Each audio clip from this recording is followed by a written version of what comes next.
Yo sé que no es muy protocolario lo que voy a hacer, pero yo quiero que por lo menos antes de hablar pensemos en Valencia. No podemos empezar un acto sobre el agua, sin tener unos segunditos de reflexión sobre todo lo que ha pasado estos días. De hecho, la ponencia que voy a hacer hoy la he pensado fundamentalmente contextualizando en lo que está emergiendo, que no es otra cosa que un cambio climático y una visión de las cosas no en el aquí, en el ahora, sino en poner las bases para los próximos 20 años. Las concesiones de agua fundamentalmente son eso, hipotecar nuestro futuro. Decidimos nosotros hoy para los próximos 20, 25, 30, 35, 40 años. Entonces, yo creo que eso lo tenemos que ir pensando.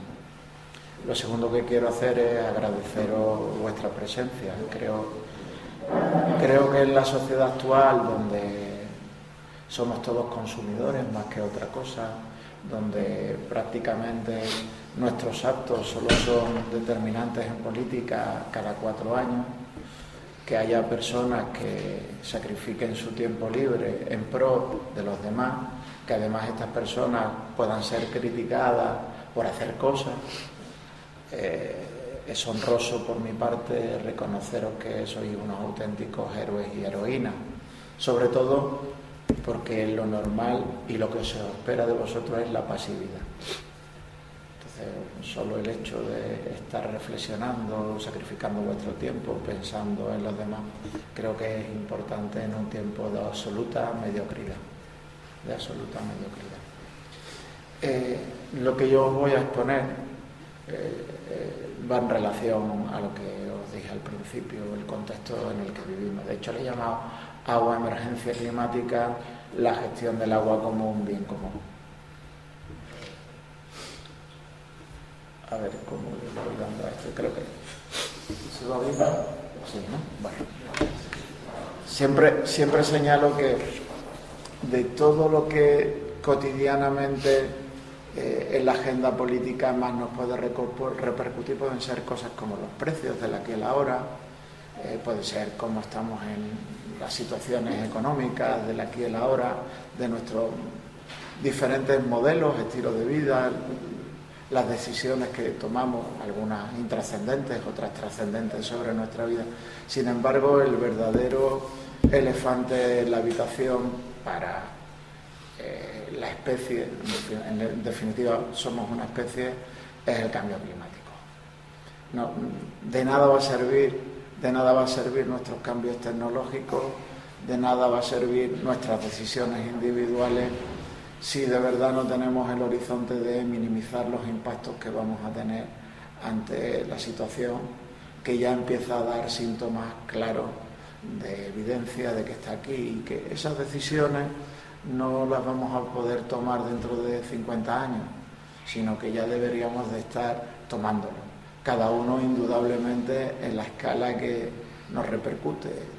Daimiel, Tomelloso, Alcázar de San Juan tienen cosas que decir, pero sin duda el Estado tiene muchas más cosas que decir, la Unión Europea tiene muchísimas más, y así en el rescaling de las decisiones, pues indudablemente tendríamos muchas cosas que decir.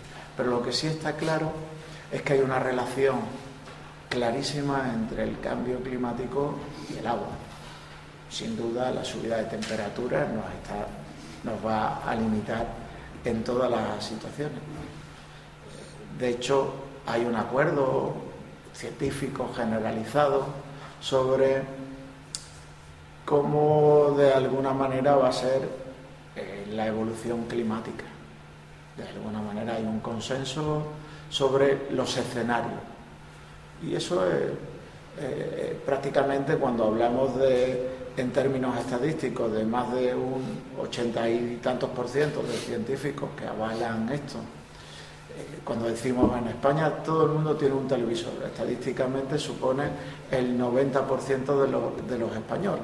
Y todos damos por hecho que es absoluto que en cada casa hay un televisor, ¿no? Pues en régimen científico prácticamente estamos ya en esa onda. La mayoría de los expertos en climatología de diferentes ámbitos multidisciplinares afirman que el cambio climático y los escenarios están encima de la mesa y son los que veis ahí.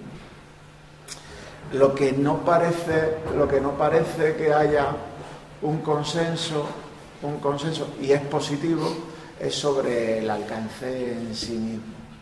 Y eso es positivo. ¿Por qué no hay este consenso? Bueno, simplemente porque el grado de predicción del futuro va a depender en buena medida del cambio de prácticas que tengamos en términos económicos, gubernamentales y sociales. Entonces, si tomamos decisiones, el impacto indudablemente va a ser menor. Si no tomamos las decisiones, van a ser mayor. El caso es que esto no es una situación simplemente de drama o de emergencia, también es de tomar medidas. Esto va de tomar medidas. Como veis, el cambio climático tiene una plasmación muy clara en dos fenómenos extremos: mayores sequías y mayores inundaciones. Los dos fenómenos extremos ganan en recurrencia y ganan en intensidad. Si cogemos un mapa pequeño, solo del 2020 al 2022, sobre todos los territorios que han sufrido sequía, veréis que ya la sequía no es una cosa más o menos cercada, relacionada con determinados territorios, sino que se hace una situación casi globalizada. Si este mapa lo hubiéramos aumentado simplemente un año más, veríamos que casi toda Europa estaba en situación de sequía. Y así grandes aumentos también en Centroamérica, donde nunca se había vivido una situación como la que hemos vivido de supresión y restricción en las mercancías del canal de Panamá porque no había caudal suficiente, grandes epidemias de hambruna en Honduras y en El Salvador, etcétera, etcétera. En América del Sur, por ejemplo, analizando solo el año 23, un país como Uruguay, donde los niños estudian en el colegio, que es un país relativamente rico en recursos hídricos, donde su país, frente a otros países, es verde, donde incluso no solo no se percibía sobre una crisis climática debida al agua por situación de escasez, sino que incluso no había ni mínimamente una situación de planificación si esto llegaba. Pues bueno, el año pasado vivimos una situación donde, ya vais a ir, el embalse Severino, donde quedaban el 3% de su capacidad, es decir, estaba muerto, y donde la ciudad de Montevideo tuvo que hacer un decreto especial de sanidad para permitir que el agua salada se vertiera en nuestros grifos, se sirviera en nuestros grifos. Es decir, una situación casi de lo que denominamos zona cero, donde el plan ya iba a ser cómo evacuamos una ciudad como Montevideo, donde prácticamente es evacuar al 75% del total del país, ¿no? Situaciones parecidas hemos vivido en Ciudad del Cabo hace 2 años. Sí. Las situaciones de crisis hídrica en la historia de la humanidad ha habido, pero la intensidad y la magnitud que estamos viviendo recientemente, sin que apenas se esté hablando de ello, es una evidencia. En ese mismo año, el canal de Panamá, lo que veis ahí, que se ve muy mal.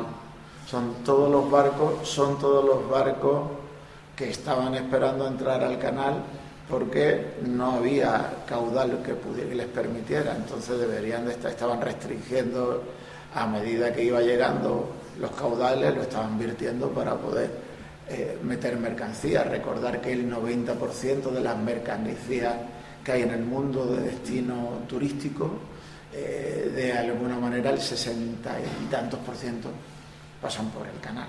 Es decir, uno de los nudos estratégicos del sistema global estaba también en crisis por culpa del agua. Ese mismo año el 62% de El Salvador, por ejemplo, estaba padeciendo sequía, lo que supone en muchos de estos países directamente hablar a veces de episodios de hambruna. Europa no estaba exenta de esta situación. Si veis aquí, esto es del satélite especializado de sequía, estaba más de un 27% en situación de alerta y un 22% en situación de advertencia. Entre ellos España teníamos, pero los principales perjudicados no eran precisamente España, estaba Francia, el norte de Italia y Alemania. No penséis solo en agua de boca. En nuestro país el agua tiene muy poco que ver con recursos, tiene mucho que ver con el regadío, indudablemente, con la alimentación, pero tiene muy poco que ver con los transportes. Sin embargo, el Rin es una autovía, una auténtica autovía de transporte en Alemania, y tener el Rin con caudales bajos, o el Garona en el sur de Francia, es tener paralizado gran parte del sector económico productivo del país. En ese mismo año quiero que recordemos estas secuencias porque las vamos a ver luego repetidas en el tema de Valencia. Las sequías y las inundaciones vienen casi seguidas y son dos caras de la misma moneda. Italia, el norte de Italia no es un sitio verde, es un sitio que tiene más que relación con Heidi que con Sicilia. De hecho, son polentones, son gente del maíz, de los Alpes, de zonas nevadas, campeones del mundo en esquí, grandes montañeros, sin duda una de las escuelas de montaña más grandes del mundo. Pues se declaró en 5 de las mayores regiones de Italia, se declaró la emergencia y hubo un problema vital solo de suministro a través de cisternas en más de 300 poblaciones. La Venecia de los canales se quedó desecada. Sí, la imagen de Venecia llena de canales era esta, una Venecia sin agua. A los pocos meses 13.000 personas fueron evacuadas en la Emilia-Romagna por el ejército. Es decir, unas situaciones de cómo puedes estar sin una situación de suministro a través de cisternas en esa misma región y a los pocos meses, a los 3 meses, tener 13.000 personas evacuadas. En Valencia está una situación relativamente parecida. Esto es septiembre, la Confederación del Júcar. Este es ese Twitter mío que lo puse ayer. Es el análisis del satélite de Europa, diciendo que estábamos en el octubre más cálido de la historia, o uno de los más cálidos, para ser científicamente correcto, uno de los más cálidos de la historia de Europa. Y seguidamente tenemos las inundaciones de Valencia, que hay una triste noticia. El problema no es solo el impacto el fuertísimo impacto de gravedad de los desaparecidos, el agua embarrada, sino un problema de difícil solución en los próximos 5 o 6 años. Es decir, para que una depuradora, por ejemplo, sea una realidad en un municipio con los cauces habituales, tarda más de 5 años en su adjudicación. A veces esto se traslada a 8 o 9 años. Con una cierta ligereza, indudablemente, los plazos se pueden acotar, pero es que tenemos un centenar de depuradoras que de alguna manera están sepultados bajo el lodo. Estamos en una región donde parte de su Producto Interior Bruto depende de tener unas costas bien aseadas, con banderas azules, donde el turismo se sienta cómodo y seguro a la hora de disfrutar de sus vacaciones, ¿no?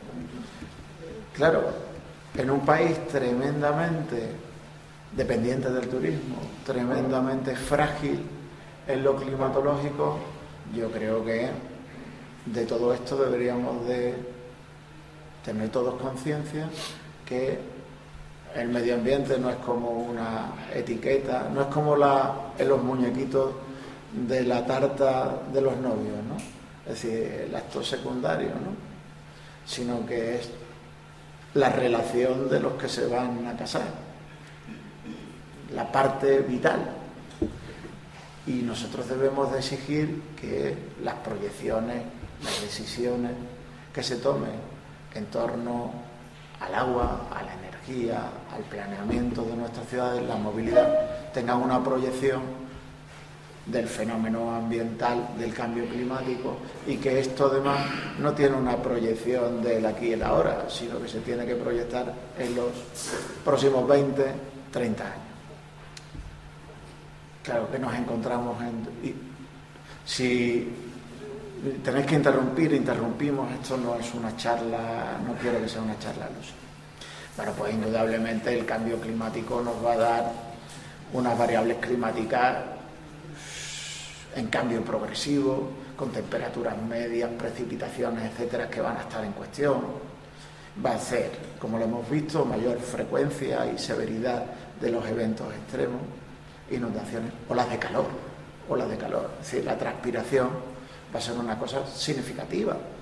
Esto va a significar también, en algunos casos, subida del mar, pero disminución de agua en las dos estaciones que para nosotros son vitales, el invierno y la primavera. Va a repercutir indudablemente en el acceso universal al agua, va a ser un reto. Tenemos que garantizar eso, blindar eso. Necesitamos, por un lado, mayor planificación y, por otro lado, mayor flexibilidad. Las sequías, por ejemplo, deben de estar planificadas, por ley deben de ser planificadas. ¿Vosotros conocéis vuestro plan de sequía?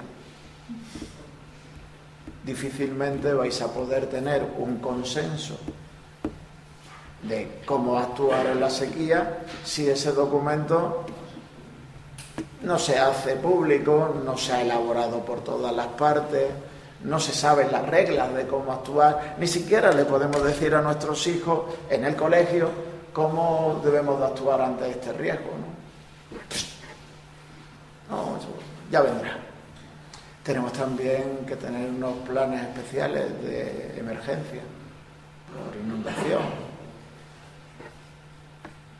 Son parte de nuestro ADN si de verdad creemos y aprendemos de lo que está pensando. También tenemos que tener mayor flexibilidad. Tenemos que saber convivir con el riesgo, y esto significa que tenemos que saber que todas las reglas tienen que tener un pequeño margen.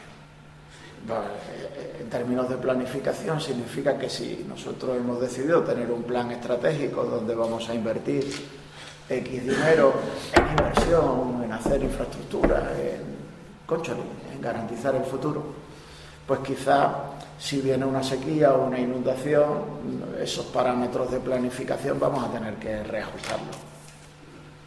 Claro, si esto lo tienes en manos de un privado, ¿cómo hacemos estas dos cosas? Planificación y flexibilidad. más inversión. El agua no es solo que nos llegue al grifo, es que le llega a las generaciones futuras al grifo. Sí, la mayoría de nosotros vivimos por la herencia de nuestros padres y de nuestros abuelos. Nosotros necesitamos recuperar la importancia del agua y la capacidad de inversión en agua. Más renaturalización en nuestras ciudades. Difícilmente, si hay olas de calor, el agua se va a limitar a nuestras casas. Vamos a necesitar más parques, más jardines, más zonas de sombra, más renaturalización en nuestros espacios. Eso, o nos quedamos de 3 de la tarde a 6 de la tarde en casa, con lo que eso supone en términos económicos, laborales, de salud, etcétera, etcétera. Tenemos que invertir en esos espacios colectivos para que sean espacios habitables. Y eso significa, sin duda, meter el agua en la ecuación de la ciudad, cosa que está fuera. Las tarifas. Indudablemente vamos a tener que tener tarifas dicotómicas, no pueden ser las mismas tarifas en el mundo urbano que en el mundo rural. Los costes no se van a poder recuperar al 100% a través de la tarifa. Vamos a tener que tener también una serie de impuestos que de alguna manera hagan que sean progresivas. Si no, un sitio de 300 habitantes no va a poder tener futuro. ¿Y queremos que los sitios de 300 habitantes no existan? No, queremos que los espacios sean vertebrados. No solo a través de la conexión desde un punto de una autopista hacia Madrid o hacia Bruselas, ¿no? Que los espacios que evitamos sean realmente habitables. Eso sí que es una señal de patriotismo, la vertebración. Vamos a ser todos más vulnerables. A pesar de todo esto, la visión del riesgo significa vulnerabilidad. El reconocimiento de que el riesgo es una constante en la nueva fase de la humanidad es vulnerabilidad. Y vamos a tener que hacer frente posiblemente a fenómenos externos como las migraciones climáticas. Si en África sigue un proceso de desertificación, crean un futuro, y eso significa elegir entre morirse de hambre o venirse aquí como sea. Entonces, es globalización. Bueno, dicho esto, se puede actuar de mil maneras. Y como soy antropólogo, voy a hacer un análisis. No suelo hacerlo, pero esta vez lo voy a hacer. Bueno, indudablemente ante el riesgo tú puedes adaptar por muchísimas fórmulas de reconocimiento del riesgo y de actitud sobre el riesgo. El fatalista, ¿no? Dice, bueno, pues la naturaleza es caprichosa, ¿no? Y por lo tanto, hagas lo que hagas, estás condenado. Y eso se escucha constantemente. ¿Para qué te va a preocupar? Si esto va hasta aquí, si no hay nada que hacer. Eso está en el ADN de gran parte de nuestra sociedad. La táctica individualista la estamos viendo constantemente. Hay una ola de individualismo brutal. Ya llegará la ciencia, ya llegará el mercado y de alguna manera eso se autorregulará y funcionará. Seguimos algunos como yo que todavía tenemos reminiscencias altas jerárquicas que pensamos que esto es una cuestión de conocimiento y de alguna manera sabiendo los parámetros podemos de alguna manera controlarlo. Yo tengo mucha reminiscencia de ese tipo, ¿no? Y están también los igualitarios que hablan de que es necesario, es muy frágil la naturaleza y que de alguna manera esto solo se puede aguantar si cambiamos radicalmente las reglas del juego, ¿no? Yo creo que la única órbita que nos salva es prácticamente en este lado de jerárquico igualitario, aunque todos tenemos algo de todo lo dicho. Todos tenemos algo de todo lo dicho. Lo cierto y verdad es que en el mundo del agua empieza a imponerse sustancialmente el lado individual, y además algunas veces vehementemente. Hace poco salió uno de estos chicos, es uno de estos famosos, que se me ha olvidado el nombre, pero yo lo tengo presente porque tengo un hijo adolescente y está todo el día en TikTok, no, en los cauces oficiales, no todo es TikTok. Un cantante de esto que es de Madrid, que es así como música pseudo flamenca, no sé, bueno, esto es moderno. En la gala de los premios el tío invita a todo el mundo a invertir el agua porque es un gran negocio, y él señala que igual que el año pasado invirtió en Bitcoin, este año es el año del agua, ¿no? Claro que eso lo dice este chaval, pero es que lo dicen las páginas naranjas de nuestros periódicos constantemente, y nos señalan que invertir en agua, un verger de rentabilidad en un mundo en sequía, es decir, entre más jodidos, más rentabilidad. Es la lógica individual. Y lo importante es crear grandes fondos para todo esto. Además, esos grandes fondos, pues, independientemente de si son especuladores o si son productivas, lo importante es la rentabilidad, no la clase de fondo que es, ¿no? Aquí no se evalúa la naturaleza del fondo, sino se evalúa prácticamente la finalidad última del fondo, que es extraer dinero. Eso está luego plasmado en algunas leyes que fomentan este tipo de historias. Por ejemplo, en California el agua está destinada ya en mercados de futuro.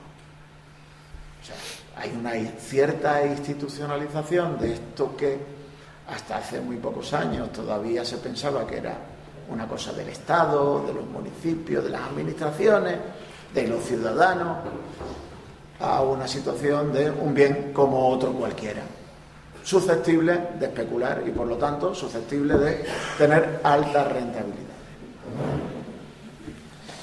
Yo pienso que es imposible hacer un fenómeno de este tipo sin crear marcos de co-creación. No solo, y para eso es imposible que no tengamos un sistema público de gestión del agua y el saneamiento. Y esa co-creación no significa dar la espalda al mundo privado, todo lo contrario. Es que los intereses privados lícitos de este pueblo estén representados en la planificación, tengan garantizado su uso económico, porque al final un constructor de aquí lo que quiere es que se invierta en su pueblo y además que haya licitaciones en su pueblo y haya una fuerte inversión en su pueblo. Esta persona lo que no va a estar de acuerdo es que nunca haya inversiones porque se ha adoptado por un modelo privado y que el agua para él sea solo el agua que haya en su grifo. O sea que el modelo público, lejos de ser un mundo contradictorio con el mundo económico privado, es un mundo que garantiza la actividad privada. También la garantiza en los usos de la hostelería, del turismo, de la agricultura, de la ganadería, etcétera, etcétera. Y para eso lo que sí necesitamos es sentir esto como algo propio. Y eso no es solo una categoría público o privada, es crear marcos importantes de planificación y de supervisión de esa planificación en la que todos los sectores puedan entrar y tener un mínimo de honestidad a la hora de plantear las cosas. Es decir, esto es un proyecto político, un proyecto técnico que de alguna manera quiero compartir. Y quiero compartir porque no es un proyecto de 5 años, de 4 años, de 3 años o anualmente, sino que es una vértebra del proyecto que tiene que tener Daimiel en los próximos 20 o 25 años. La clave de si se privatiza o no se privatiza no puede ser si sube la tarifa de agua, no. La clave es para qué se utiliza la tarifa del agua. Si es para invertir o es para que se vaya a fondos de inversión, se vaya a consejos de administración, a nociones de beneficio de un tercero. Es posible que la tarifa no suba, claro, si no hacen nada. Pero recordar que va a llegar un momento que la crisis llega y lo que no vale es aprovechar la crisis para encima ganar más dinero. Bueno, lo del derecho humano, como yo lo ha dicho Gonzalo, pues me lo salto. Pero sí quiero haceros esta foto. Es mentira que la privatización, el hecho universal en la gestión del agua, las 400 mayores ciudades del mundo, de cualquier continente, no sé, vamos a leer, Estados Unidos, ¿no? ¿Quién gestiona el agua en cualquier ciudad de Estados Unidos? Cualquier ciudad de Estados Unidos. Pública, el ayuntamiento, habla de Nueva York. Atlanta la privatizaron en la Olimpiada. Fue una de las grandes privatizaciones. Atlanta hoy en día volvió a manos públicas. Es decir, ¿por qué sucede esto? Porque el agua es un monopolio natural donde la privatización pone en solfa cualquier capacidad económica. No hay competencia. Es decir, cuando a mí me encanta, yo lo digo, todo el mundo que me conoce sabe que adoro la cerveza. Me restrinjo mucho. Yo no soy de una sola cerveza, a mí me gusta probar cerveza. Ahí el mercado, a un chico como yo, le da la posibilidad de elegir muchas cosas. En el agua que elegimos, ¿es mía o es mía? Sí, aquí no estamos en libre competencia. Es más, cuando se produce una privatización, el sistema público hace licitaciones públicas, libre concurrencia, al que tenga el proyecto mejor, con todos los problemas que tienen estas cosas. No somos ilusos. Hace que se garantice una cierta inversión y que Manolita, SASL, cooperativa, se pueda presentar a la sustitución de una red. Aquí, cuando llega a un privado, se lo autoadjudica él mismo al precio que él dice, sin libre concurrencia. Es decir, cualquier norma básica de input beneficioso de libertad de mercado lo anula. Es para ello. Así de claro. ¿Y por qué pasa esto, Luis, en este país? Que si tú dices que hay 400 ciudades en el mundo, el 90% son públicas, ¿qué hacemos aquí mal? Bueno, aquí hacemos las cosas por especulación. No hay otra. Digo, mira, se privatiza mañana Daimiel. Y dice, no, mira, nosotros vamos a privatizar, Luis, en vez de 25, 30, 40 años, 5 años, por probar. ¿No?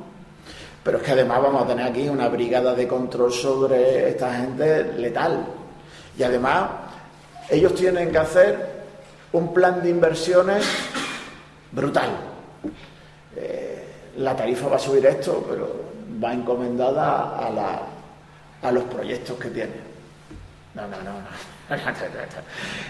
Así no privatiza ni Dios. Aquí es lo de siempre. Aquí hay enfoque de cuenta, visión a corto plazo, caciquismo, porque no hay debate público. Entonces cualquier decisión que no tenga un debate público es caciquil en sí mismo. Y lo que consiste es hipotecar lo que vale dinero de esta ciudad para invertir en cosas que hay que hacer, sean importantes o no importantes. Desde una nueva plaza, que puede darme un rédito político, a enjuagar las cuentas porque las tengo en déficit presupuestario, y esto me va a garantizar poder pagar las nóminas 15 meses, poder pagar las guarderías, que pueden ser de esto, pagarle al equipo de fútbol que Concholi nos representa, etcétera. Pero ¿sabéis lo que pasa?